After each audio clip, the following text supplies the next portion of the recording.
आप देख रहे हैं गुलिस्तान न्यूज नेशनल टेलीविजन। इस वक्त हम ठीक डाबोंगलो डोडा में हैं और आपको बताना चाहेंगे यहाँ पे XMLA डोडा शक्तिराज परिहार जी आए हैं और इनसे आज जो है PHE डेली वेजर मिले। जिस तरह से आपको बताएं कि कुछ दिनों पहले भाजपा की तरफ से एक बड़ा स्टेप उठाया गया है, जितने भी डेली वेजर हैं उनके लिए एक बड़ा स्टेप उठाया गया है और एक मीटिंग की गई थी कुछ दिनों पहले। जितने भी हमारे PHE डेली वेजर्स हैं इनके लिए एक मीटिंग की गई थी और पहली दफा हम देख रहे हैं कि पार्टी आ रही है सामने इनके लिए। मेरे साथ बातचीत करने के लिए जुड़े हैं शक्तिराज परिहार जी, इनसे बातचीत करते हैं किस तरह की वो मीटिंग थी और आज किस तरह की मीटिंग थी। सर पहले तो वेलकम है आपका। जिस तरह से आज आपने मीटिंग इनसे की PHE डेली वेजर से, कुछ दिनों पहले भी हमने देखा कि भाजपा की तरफ से पहली दफा इस तरह का कदम उठाया गया। भारतीय जनता पार्टी हमारे जो प्रदेश के अध्यक्ष हैं उन्होंने एक कमेटी फ्रेम की है जिसमें 5 लोग हैं, जिसमें श्यामलाल शर्मा जी जो एक्स मिनिस्टर हैं, श्यामलाल चौधरी जी हैं, अभिनव शर्मा जी हैं, बुलंद सिंह मनकोटिया जी हैं और मैं उसमें हूँ। हमारी पिछले दिनों एक मीटिंग जम्मू में भी हुई थी और हमें जो कहा गया है कि जो डेली वेजर्स, कैजुअल लेबरर्स जितने भी हमारे स्टेट के हैं, यूटी के हैं, उनके एक तो कितने लोग हैं जो ये काम कर रहे हैं और उनकी क्या डिमांड्स हैं, उनकी क्या दिक्कतें हैं, उनसे मिलके उनको एड्रेस करने की एक कोशिश होगी, एक प्रयास होगा। जम्मू में हमारी इंट्रोडक्टरी मीटिंग हुई थी कमेटी की, उसमें बहुत सारे विषय उसमें जो चर्चा में आए। तो पहला काम हमारा होगा कि हम सबसे पहले ये देखें कि टोटल नंबर्स कितना है। 47 डिपार्टमेंट्स में इस वक्त जो डेली वेजर्स, कैजुअल लेबर्स जो काम कर रहे हैं और टोटल नंबर्स कितना है, और फिर उसके बाद हमारा रहेगा कि इनकी एसोसिएशन जो है, जो उनसे मिलके उनसे बात करना कि उनकी क्या डिमांड्स हैं, वो क्या एक्सपेक्ट करते हैं। एक बड़ा जेन्युइन मुद्दा है इस वक्त जो पूरी जम्मू कश्मीर यूटी में जो daily wagers, casual labours, NYCs, NYKs की अगर आप बात करें, रेवरेज ज़राअत, जितने भी एम्प्लॉइज हैं, तो पार्टी ने इसे बड़े सीरियसली गंभीरता से लिया है। इसी सिलसिले में मैं आज डोडा में यहाँ पे था, तो जितने भी यहाँ डोडा की जो PHE डिवीजन डोडा जो है उसके जितने भी यहाँ पे एम्प्लॉइज हैं, एसोसिएशन है, वो लोग यहाँ पे मिलने यहाँ पे आए थे। इनसे बड़ी डिटेल में चर्चा हुई कि यहाँ कितने हमारे ऐसे लोग हैं जो इस डिपार्टमेंट में काम कर रहे हैं, इनकी क्या एक्सपेक्टेशंस हैं, इनका क्या डिमांड्स हैं, वो सारी इनके साथ चर्चा हुई है।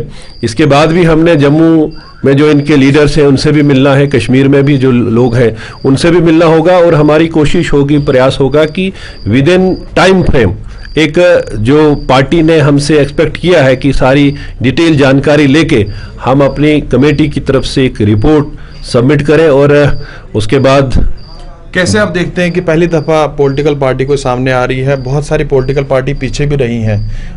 SRO चौहट के तहत, जिस तरह से पहले बता रहे हैं कि SRO चौहट के तहत हमारे मुलाजिम कई सारे जो है परमानेंट हुए हैं।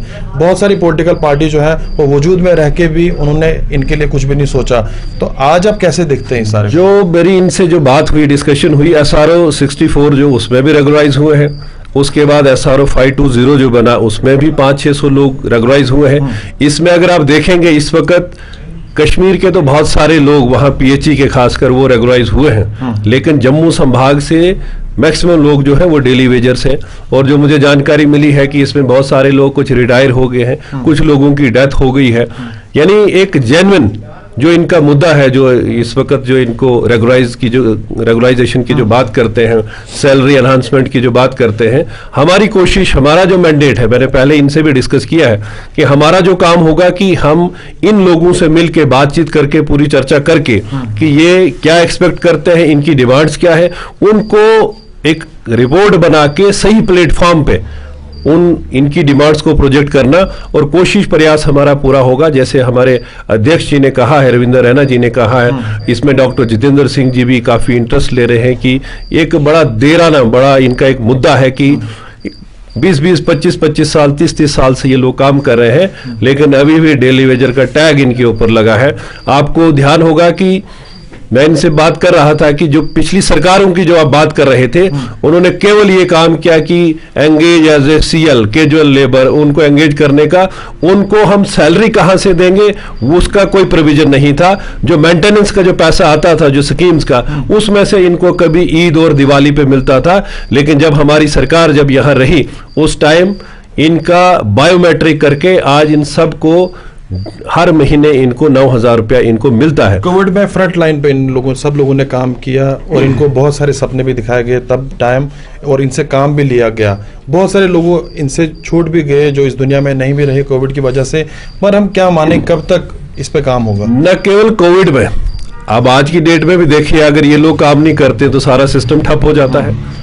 कोविड की तो एक अलग से बात है कि वो एक बड़ा चैलेंजिंग वो पीरियड रहा, उस पर इन्होंने काम किया।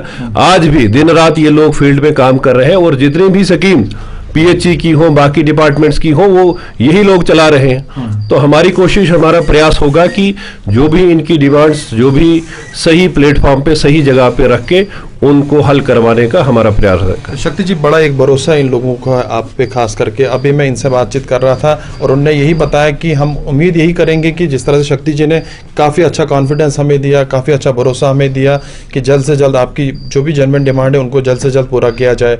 क्या उम्मीद हम रखें, कब तक? मैंने इनको मीटिंग में भी कहा है कि हमारा जो रोल है, हमारा जो मैंडेट है, हमने पहले उस पे काम करना है कि ये जो कमेटी जिस लिए बनाई गई है वो अपना काम करे और एक रिपोर्ट तैयार करे और कमेटी अपनी रिकमेंडेशन उसमें दे।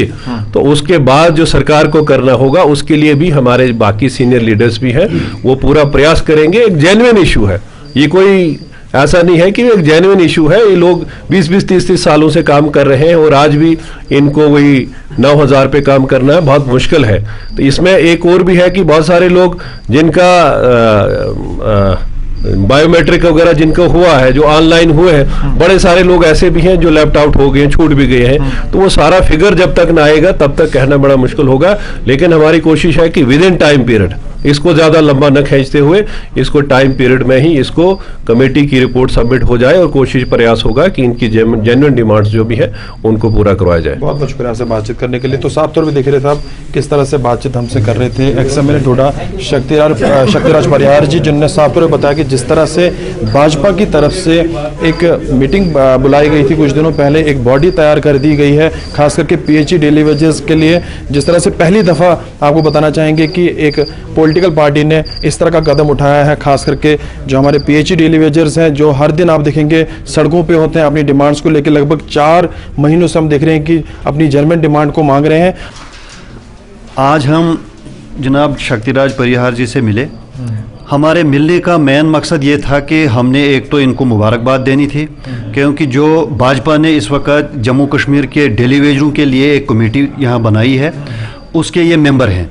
साथ ही साथ हमने इनको ये भी कहा कि ये एक अहम मेंबर हैं, क्योंकि ये भाजपा के जम्मू कश्मीर के वाइस प्रेसिडेंट हैं। और हमने इनको जो रिक्वेस्ट की है कि जहाँ का डेली वेजर जो है 1994 के बाद जो है, ये बेचारे सारे लोग जो हैं कासमपुर सी की ज़िंदगी गुजार रहे हैं, गरीबी की सतह से नीचे ज़िंदगी गुजार रहे हैं। आज तक 1994 के बाद कोई भी यहाँ रेगुलर नहीं हुआ है, खुसूसी तौर जम्मू प्रोविंस को नज़रअंदाज किया गया है। और इसके साथ इन्होंने हमें कहा, इन्होंने एश्योरेंस दिया हमें, इन्होंने बाज़ाब्ता ये कहा कि ये कमेटी जो है ये खुसूसी तौर डेली वेजर्स के लिए काम कर रही है, और हम जब अपनी रिपोर्ट दे देंगे उसके बाद आपको पता चलेगा कि हम कितनी सपोर्ट कर रहे हैं कि डेली वेजर को यहाँ रेगुलर किया जाए। हमें भी ये उम्मीद है, हम उम्मीद करते हैं कि जो ये कमेटी है ये इनकी फाइनल कमेटी और कमेटी की फाइनल रिपोर्ट होगी।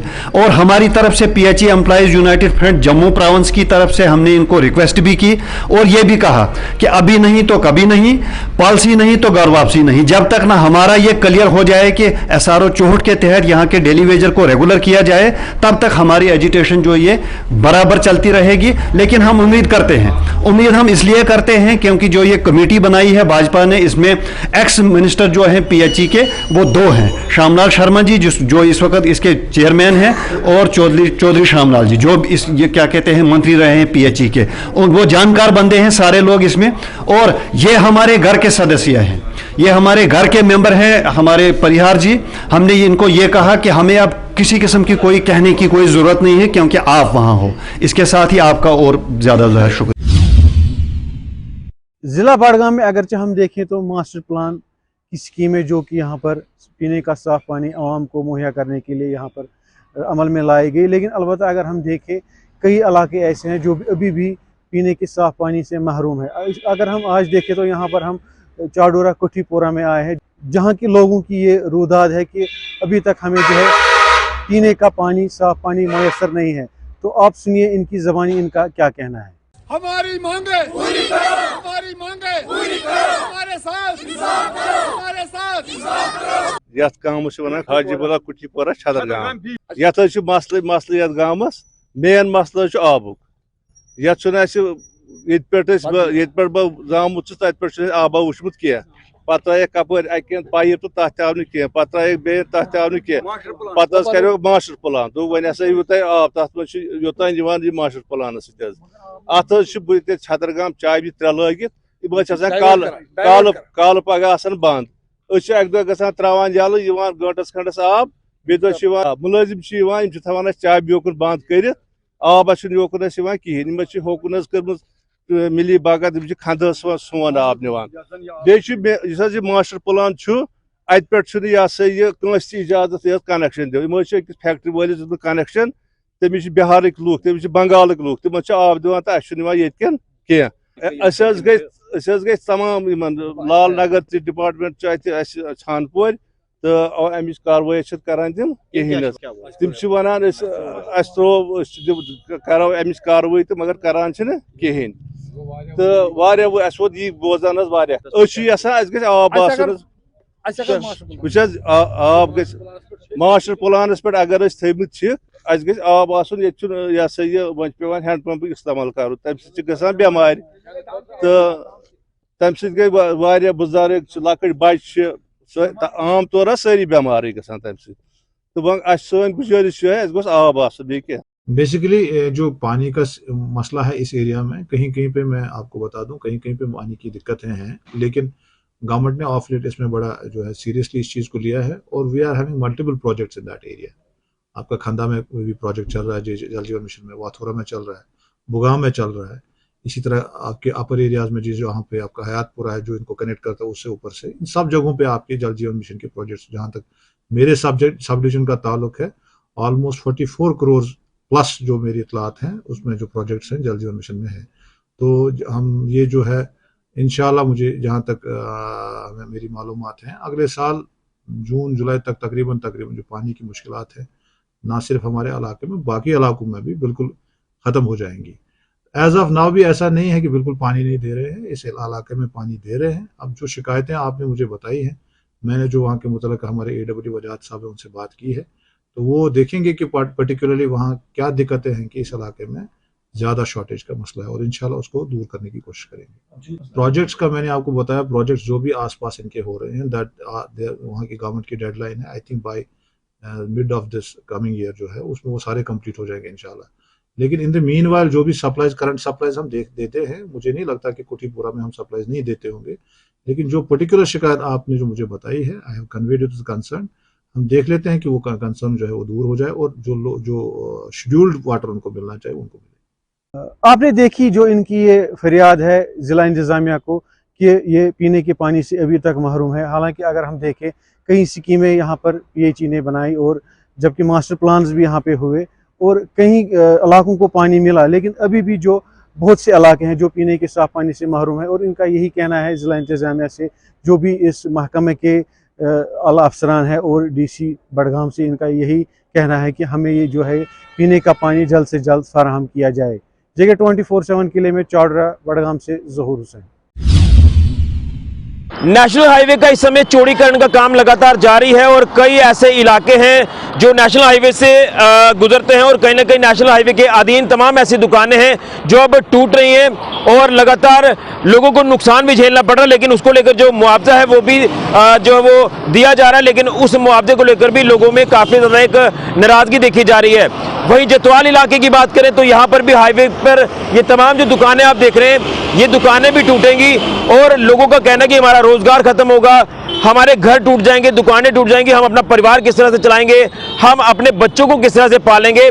यही एकमात्र साधन है जो 70 सालों से यहाँ दुकानदार दुकानें कर रहे हैं, अपने घर का सिस्टम चला रहे हैं। लेकिन हाईवे पर ये तमाम दुकानें जब टूटेंगी तो इनका रोजगार पूरी तरह से खत्म होगा। लेकिन यहाँ के लोग साफ तौर पर नेशनल हाईवे अथॉरिटी को कह रहे हैं कि यहाँ पर एक फ्लाईओवर सैंक्शन कर दिया जाए, ताकि एक तो जतवाल इलाके के आसपास के जो गांव है वो भी कनेक्टिविटी बनी रहे, लोगों को सफर ना होना पड़े और इनका रोजगार भी चलता रहे। लेकिन अपील क्या करना चाहते हैं नेशनल हाईवे अथॉरिटी को, ये जानने की कोशिश करेंगे। लेकिन ऑप्शन ये दे रहे हैं कि अगर आप वाइडनिंग कर रहे हैं अच्छी बात है, इस समय डेवलपमेंट का दौर चल भी रहा है, लेकिन जिस चीज को आप बचा सकते हैं उसे बचाना भी आपका फर्ज बनता है। जो दुकानें आप बचा सकते हैं यहाँ पर फ्लाईओवर सैंक्शन करके, तो यहाँ से जानने की कोशिश करते हैं। सबसे पहले तो मैं आपसे इन शॉर्ट जानना चाहता हूँ, क्या ये मसला है, आपकी दुकानें तमाम जा रही हैं, घर जा रहे हैं, हाईवे अथॉरिटी को आपने लिख कर दिया है कि यहाँ फ्लाईओवर बना दिया जाए, दुकानों को बचाया जाए, क्या कुछ आप अपील करना चाहते हैं? सर, हमारी अपील मार्केट को लेके यही है कि यहाँ पे फ्लाईओवर दे दिया जाए, वो सबसे अच्छा अल्टरनेट रहेगा। क्योंकि एक तो हो कि बात नहीं, कोई ऑप्शन नहीं मिल रहा सरकार को, तो सरकार हमारी मार्केट उखाड़ सकती है, पर यहाँ पे अल्टरनेट है कि आप फ्लाईओवर देके हमें हमारी मार्केट भी बचा सकते हैं और आपको भी एक अच्छा साधन मिल जाएगा। और रोड क्रॉसिंग में भी थोड़ी प्रॉब्लम कम होगी। जो हमारे यहाँ पे आए दिन एक्सीडेंट होते रहते हैं, वो और ज़्यादा होने से, मतलब रोड बढ़ने से ये चांसेस और बढ़ जाएंगे। हमारी बस एक ही डिमांड है सर, हमें फ्लाईओवर दे दिया जाए, बस हमें और कुछ नहीं चाहिए। यानी कहीं ना कहीं रोजगार पूरी तरह से खत्म हो जाए। सर, रोजगार खत्म होगा, बच्चों का फ्यूचर खत्म हो जाएगा। हमारा तो खत्म हुआ ही, बच्चों का हो जाएगा। बेरोजगारी इतनी है, नौकरियां तो है नहीं सर, बच्चा जाएगा कहाँ? और इसके रिलेटेड आपके एडमिनिस्ट्रेशन से बात हुई है? सर, हमारी सबसे बात हुई है, हम डिपकॉम से मिले हैं, डीसी से मिले हैं, एडीसी से मिले हैं, हमारी एलजी साहब से भी एक दो बार मुलाकात हुई थी, एसडीएम से हुई, डीसी मैम से हुई। हम सभी से अपनी कोशिश हम पूरी कर रहे हैं कि जिस तरह से भी हम बचा सकें, हम अपनी मार्केट बचाएं, पर सर हमें कोई हल दिख नहीं रहा। अब आपके माध्यम से हम ये कहना चाहते हैं कि हमें फ्लाईओवर सैंक्शन कर दिया जाए, जिससे हमारी मार्केट बच जाए, हमारा बच्चों का फ्यूचर बच जाए, बस हमारी यही अपील है। आप सरपंच हैं तो क्या कहेंगे इसको लेकर, कितनी बार आपने एडमिनिस्ट्रेशन से अप्रोच किया है और क्या आप आगे स्टेप लेने जा रहे हैं कि अगर इसको तोड़ दिया जाता है तो आगे क्या कुछ आप अपनी तरफ से जो वो कार्रवाई करने जा रहे हैं? हम नहीं चाहते कि जे मार्केट टूटे, क्योंकि जे मार्केट टूटी तो हमारे गांव का युवा बेरोजगार हो जाएगा। आप देख सकते हैं मेरे पीछे एक दुकान है, यहाँ 3 लड़के, 3 जंगमैन जो बैठे हैं, लोन लेके दुकान कर रहे हैं, तो वो कहाँ जाएंगे? वो तो कुछ बच्चे ऐसे हैं, वो कहते हैं कि हमारी दुकान चल गई तो हम मर जाएंगे। तो मैं नहीं चाहता कि जहाँ फ्लाईओवर नहीं बने, जहाँ फ्लाईओवर बनना चाहिए। और दूसरी बात ये है, गवर्नमेंट को पैसे देने हैं, इनको जो पैसा दुकानदारों को देना है, मार्केट को देना है, वही उसी पैसे से फ्लाईओवर बना दो तो मामला सेट हो गया। तो इसलिए गवर्नमेंट को चाहिए कि यहाँ फ्लाईओवर बना ही देना चाहिए। बिल्कुल। आप क्या कहेंगे, क्योंकि कहीं ना कहीं मुझे लगता है कि फ्लाईओवर एक ऑप्शन बन सकता है, जिसको लेकर कहीं ना कहीं लिंगर ऑन खुद ही जो अथॉरिटीज कर रही हैं। और सुनने में ये भी आ रहा है कि ये बदतमीजी भी की गई है कल कुछ अधिकारियों की तरफ से आपके साथ, कि हम बंदूक की नोक पर यहाँ पर दुकानें तोड़वा देंगे।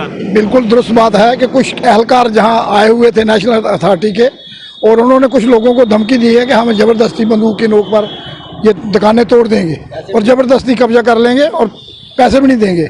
तो ये अच्छी बात नहीं है। मेरी ये गुजारिश है नेशनल हाईवे अथॉरिटी से, एडमिनिस्ट्रेशन से, सेंट्रल सरकार से, कि यहाँ फ़ौरन नेशनल हाईवे बनाया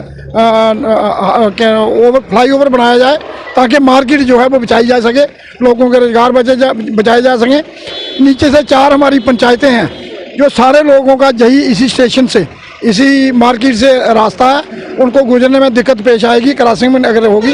तो इसलिए ये नेशनल हाईवे को फिर दोबारा गुजारिश है, एडमिनिस्ट्रेशन से गुजारिश है कि फौरी तौर पर इसे फ्लाईओवर बनाया जाए। बिल्कुल। मैं एक युवा है यहाँ पर, आप यहाँ पर आगे आए आप।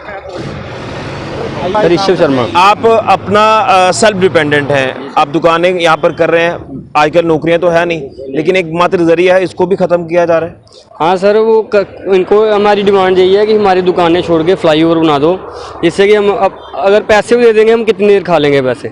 2 साल 4 साल, उसके बाद हम क्या खाएंगे? ना हमारे घर में कोई नौकरी है कि हम उससे पैसे ले लेंगे, यही दुकान है हमारी, और ना हमारे पास कोई जगह है कि हम ले। अगर फ्रंट लेना भी होगा तो वो मिलता नहीं है, अगर मिल गया तो 50-60 लाख का मिलेगा, वो कहाँ से लेंगे हम? बस इतनी डिमांड है कि फ्लाईओवर दे दो हमें। बिल्कुल। ये तमाम जतवाल के लोग, दुकानदार कह रहे हैं कि हमें बस फ्लाईओवर चाहिए, हमारी यही एक डिमांड है और इस डिमांड को पूरा किया जा सकता है। देखिए हाईवे का सिनेरियो आपके सामने है, अगर फ्लाईओवर बनता है तो इस इलाके की और इस इलाके की कनेक्टिविटी बनी रहेगी, सड़क हादसों का ग्राफ कम होगा। लेकिन अगर वाइडनिंग की जाएगी तो सड़क हादसों का यहाँ पर चांसेस बढ़ेंगे। ये तमाम जो दुकानें ये टूट जाएंगी, रोजगार के साधन खत्म हो जाएंगे, घर का गुजारा नहीं होगा, बच्चे दरबदर हो जाएंगे। उसी को लेकर ये नेशनल हाईवे अथॉरिटी को लगातार कहा जा रहा है कि इस मार्केट को बचाएं और यहाँ पर फ्लाईओवर एक दे दें, जिसको लेकर MP साहब से भी मिले हैं, एडमिनिस्ट्रेशन के आला अधिकारियों से भी मिले हैं, लेकिन अभी तक हरी झंडी कहीं से मिलती नहीं नजर आ रही। लेकिन ये साफ तौर पर कह रहे हैं कि हम अपनी कार्रवाई बड़े स्तर पर शुरू कर देंगे। अगर यहाँ पर फ्लाईओवर नहीं बना, हमारी मार्केट से कोई छेड़छाड़ नहीं होनी चाहिए। ये कहीं ना कहीं इनको ठेस पहुंच रही है। अगर इन दुकानदारों की बात कर रहे हैं, मायूस नजर आ रहे हैं, कई दुकानदार रोते नजर आ रहे हैं, यही एकमात्र जरिया है। आप तस्वीरों में साफ तौर पर देख सकते हैं कि यही दुकानें हैं, दुकानों के ऊपर घर हैं, ये घर भी जाएंगे, दुकानें भी जाएंगे और इनका रोजगार का साधन भी खत्म होगा। इसलिए जतवाल में हाईवे पर फ्लाईओवर सैंक्शन कर दिया जाए, यही अपील तमाम जतवाल इलाके के लोग कर रहे हैं। फिलहाल के लिए मैं राहुल के साथ ऋषि खजूरिया, जगत 24/7 न्यूज़।